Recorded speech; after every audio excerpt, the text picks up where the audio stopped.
মানুষের জীবনে কখন যে কোন দিক থেকে মোড় ঘুরে যায় আপনারা সেটা আসলে আইডেন্টিফাই করতে পারবেন না। আমার জীবনেও ঠিক তেমনি একটি ঘটনা ঘটেছে। আমার অনেক সাধের অনেক কষ্টের একটা পেজ, খুবই স্বল্প ফলোয়ারের একটা পেজ, যা কিনা ৩৯,০০০-এ গিয়ে ঠেকে গেছে। সেই পেজটাকেও হ্যাক করার চেষ্টা করছে হ্যাকাররা। রুমে দম বন্ধ হয়ে আসে, চলেন আপনাদের সাথে উপরে যাই।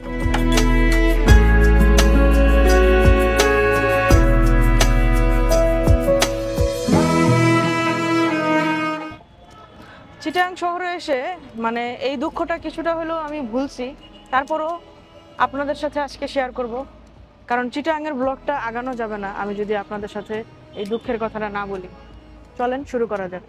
আজ থেকে প্রায় 2 সপ্তাহ আগে আমি নরিনের স্টুডিওতে কাজ করতেছিলাম কম্পিউটারে। তো কম্পিউটারে যখন কাজ করতেছিলাম আমি হঠাৎ করে একটা মেইল নোটিস করি যে ফেসবুকের মেটা ভেরিফাইড মেইল। তো আমাদের দেশে বা বাহিরের দেশে যারাই হোক, ভেরিফাইড একটা ব্যাজ মানে কিন্তু খুবই মানে আপনাকে ফেসবুক রেকগনাইজ করছে যে ইউ আর ভেরিফাইড। তো এটা কিন্তু খুবই একটা সম্মানের ব্যাপার। তো আমার এই ছোটো মনে প্রশ্ন জাগলো যে আরে আমার ৩৯,০০০ আমাকে কে দিল ভেরিফাইড, দেখি তো মেটার কিনা। তারপরে আমার কাছে মনে হলো যে এটা জেনুইন। আমি যদিও মেইলের মধ্যে ক্লিক করে দেখি নাই যে মেইল আইডিটা আসলেও মেটার থেকে আসছে কিনা। মেইলের লিঙ্কের মধ্যে আমি ক্লিক করে দেই, লিঙ্কে ক্লিক করার পরে একটা ভিডিও আসে। ভিডিও সাপোজ এআই ভিডিওর মতো একটা মহিলার ভয়েসের মধ্যে বলছিল যে আপনার প্রোফাইলে ঢুকেন, প্রোফাইলে ঢুকে মাউসের রাইট বাটন ক্লিক করেন, সিএস কোড আরএস কোড আপনি দেন, দেওয়ার পরে আপনার আইডিটা ভেরিফাইড হয়ে যাবে। তো আমিও তাই করলাম। ভিডিওটা দেখে ভাবলাম যে আরে মেটার থেকে তো এটা প্রোফাইল থেকে দিতেই পারে, স্বাভাবিক, একটা ফ্রি ভেরিফাইড পাচ্ছি আমি যেখানে মানুষ টাকা দিয়ে কিনতেছে। তো আমি এটা ভাবার one of the big reason ছিল, কয়েকদিন আগে নেক্সাস টেলিভিশনে হচ্ছে একটা আমার ইন্টারভিউ যায়। তো আমি ভাবছি হয়তো টিভি চ্যানেলের একটা আসছে, এই জন্য হয়তো আমারটা অটো ভেরিফাইড করে দিচ্ছে। সাপোজ আমার যে বান্ধবী কাজী নরেন, ও একজন মানে সিঙ্গার হওয়ার সুবিধার্থে বিটিভিতে, তারপর যমুনা টেলিভিশন, অনেক জায়গায় ও গান টান করছে। তো আমি ভাবছি যে ওর যেহেতু হয়েছে টিভি চ্যানেলের একটা নিউজের লিঙ্ক দেখে ওর অটো ভেরিফাইড হয়ে গেছে, টাকা খরচ করতে হয় না ওর। তো আমি ভাবছি আমারও হয়তো নেক্সাস টেলিভিশনে আমি খুব বড় সেলিব্রিটি হয়ে গেছি। তো আমি ওইটা ভেবেই না লিঙ্কে প্রেস করছিলাম, মাথায় তখন কাজই করে নাই। তো আমি সিএস কোড আরএস কোড সুন্দর মতো দিয়ে দিই। তো সিএস কোড আরএস কোড দেওয়ার পরেই আমার পিসিটা পুরো লাল হয়ে যায়, মানে নরিনের পিসিটা। তো নরিন পাশে ছিল, ও এডিট করতেছিল আরেকটা পিসিতে। আমি ডাক দিই, ডাক দেওয়ার পরে সে দৌড় দিয়ে চলে আসে। আরে কি হইলো? পরে ওর প্রচেষ্টায় আমরা, হ্যাকার ছিল পাকিস্তানের, আমি আপনাদেরকে এখনই স্ক্রিনশট দিচ্ছি পাকিস্তানের। তো স্ক্রিনশটে আপনারা দেখতে পাচ্ছেন যে পাকিস্তানের হায়দ্রাবাদ এলাকার একজন হ্যাকার এই আইডিটা হ্যাক করার চেষ্টা করতেছিল এবং অনবরত সে এটা করতেই থাকে। আর আমার তো ফেসবুকে আমি বেসিক্যালি একটা ফোন নাম্বার একটা মেইল আইডি দিয়ে রাখছিলাম। তো আমার মেইল আইডিটা সে রিমুভ করে দেয়, আমার ফোন নাম্বারটা সে রিমুভ করে দেয়, আমার আইডি লক হয়ে যায়।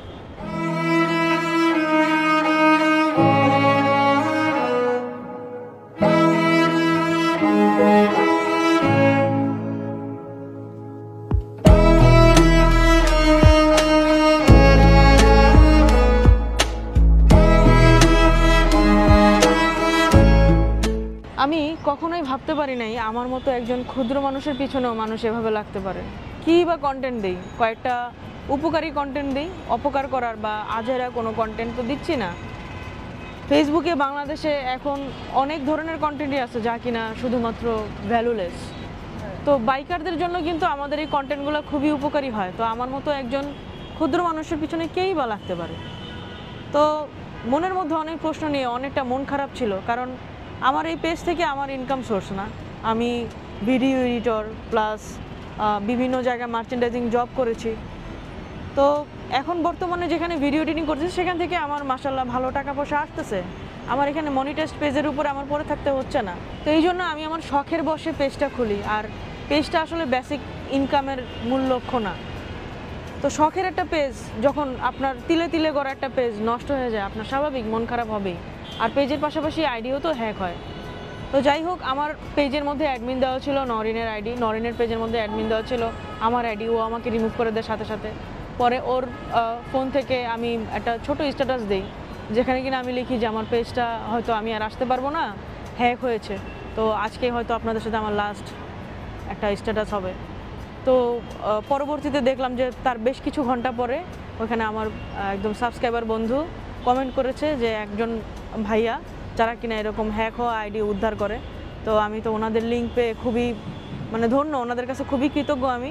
ওনারা মিনিমাম একটা অ্যামাউন্ট টাকা নিয়ে আপনার আইডিটা হচ্ছে রিকভার করে দিবে।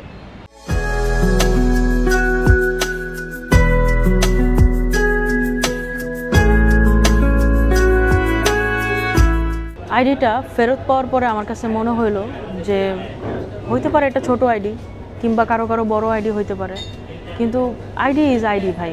কারণ আপনার আইডিতে আপনার এত বছরের একটা মেমোরি থাকে, সেই মেমোরিগুলো গচ্ছিত থাকে। যখন একটা জিনিস আপনি লুজ করবেন তখন কিন্তু সেই জিনিসটার আপনি মায়াটা বুঝতে পারবেন। তো আমিও আমার ক্ষেত্র থেকে সেই জিনিসটার মায়া বুঝতে পারছি। এত এত বছরের মেমোরিগুলো মনে হইতেছিল আমার পেছন দিক দিয়ে মানে আসতেছে। এতগুলা ক্রিয়েশন, এতগুলা পেজের মধ্যে এত ভিডিও দিয়েছি আমি, এত এত জায়গায় গিয়েছি যে জিনিসগুলো মানে মনে হইতেছিল যে আমাকে পুরো মানে মেরে ফেলবে একদম, এরকম অবস্থা। তো যাই হোক, থ্যাঙ্কস। ওই পেজ যারা রিকভার করে দিয়েছে তাদের লিঙ্কটা আমি আপনাদের কাছে শেয়ার করে দিব। আর আরেকটা ছোট্ট কথা, আপনারা সবসময় মনে রাখবেন যে আপনাদের আইডির যে লিঙ্ক, এই লিঙ্কটা কাউকে দিবেন না। পাশাপাশি কোনো ধরনের ফিশাই লিঙ্ক বা কোনো ধরনের মেইল আইডিতে কোনো ধরনের লিঙ্ক যদি আসে আপনারা সেগুলো ওপেন করবেন না। আর ওপেন করলেও আপনাদের আইডির লিঙ্কটা ওইখানে দিয়ে দিবেন না। কারণ আমার মতো ভুল অনেকেই করতে পারেন, কারণ এটা তো একটা লোভ, তাই না? আমিও তো লোভ করেছি, আর লোভে পাবে কিন্তু মৃত্যু। তো মৃত্যু হয়তো হয় না, কিন্তু মৃত্যু যন্ত্রণার মতোই ছিল জিনিসটা। কারণ মেমোরি চলে যাওয়া মানে কিন্তু সব কিছু। এখন একটা আইডি আপনার একটা রেকগনিশন, এতগুলো মানুষের সাথে আপনি অ্যাড, একটা ফেসবুক আইডি অনেক কিছু এখনকার জামানায় আর কি বলতে গেলে। তো যাই হোক, আপনাদের কাছে রিকোয়েস্ট থাকবে যে আপনারা এই ধরনের লিঙ্কগুলোতে প্রেস করবেন না বা কারোর সাথে কারো শেয়ার করবেন না। আর কেউ যদি আপনার আইডির পাসওয়ার্ড বা কোনো কিছু মালিকানা জেনে থাকে সেই জিনিসগুলোও টপ সিক্রেট করে রাখবেন। কারণ মানুষের মন চেঞ্জ হইতে কিন্তু সময় লাগে না। আপনার সাথে আজকে ভালো সম্পর্ক আছে, কালকে নাও থাকতে পারে।